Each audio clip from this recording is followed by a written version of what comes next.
One of the most important ways to actually utilize a productivity report or utilize productivity targets is in the budget planning annually.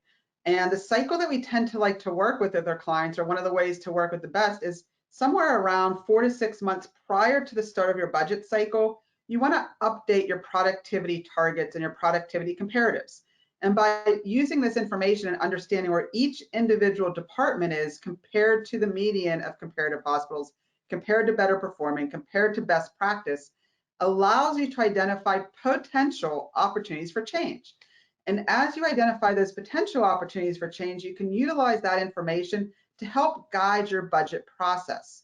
The easiest way to use a productivity target or a productivity report or number for your budget planning process is to understand the gaps between that comparative data, and then ask each of your managers to make small improvements towards a goal for the next year. Now, in the case if you have a department, maybe they're performing below the median, their goal may actually be a 10% improvement.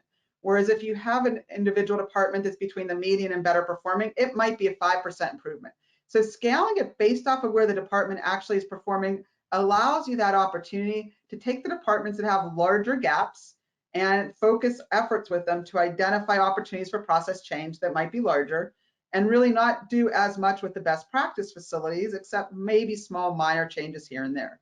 So the number one way to use the information for the budget is to start with identifying the gaps and the goals, and then use that to really build out your target budget goal for each department. I think you bring up a good point of using the department's performance year to date over the course of that fiscal year to help drive the budget for the upcoming year.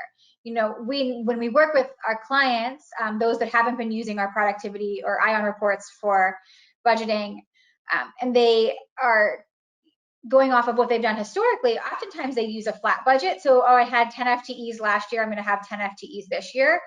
Well, are they the right 10 FTEs? Do those 10 FTEs match your volume? Do they match volume projections?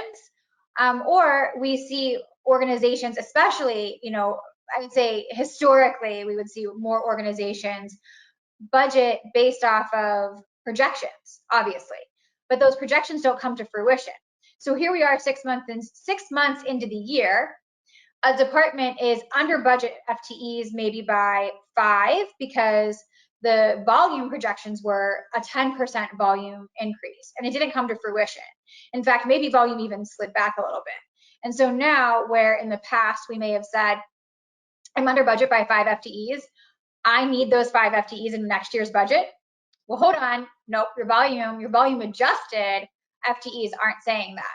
So using that recommended FTE, that volume adjusted, volume driven FTE to help determine your budget for the next year is really the appropriate way to do it. Yeah, I definitely agree. Variable budgets are really the most appropriate way to actually budget in most situations.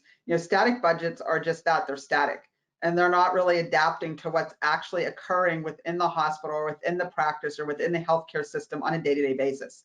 It definitely needs to be a variable based budget.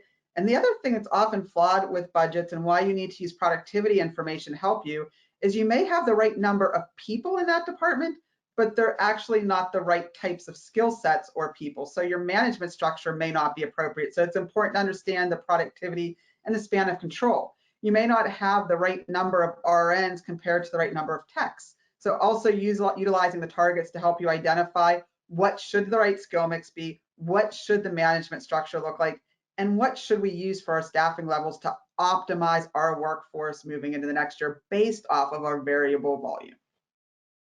And I think you bring up a good point about the variable budget compared to the static budget.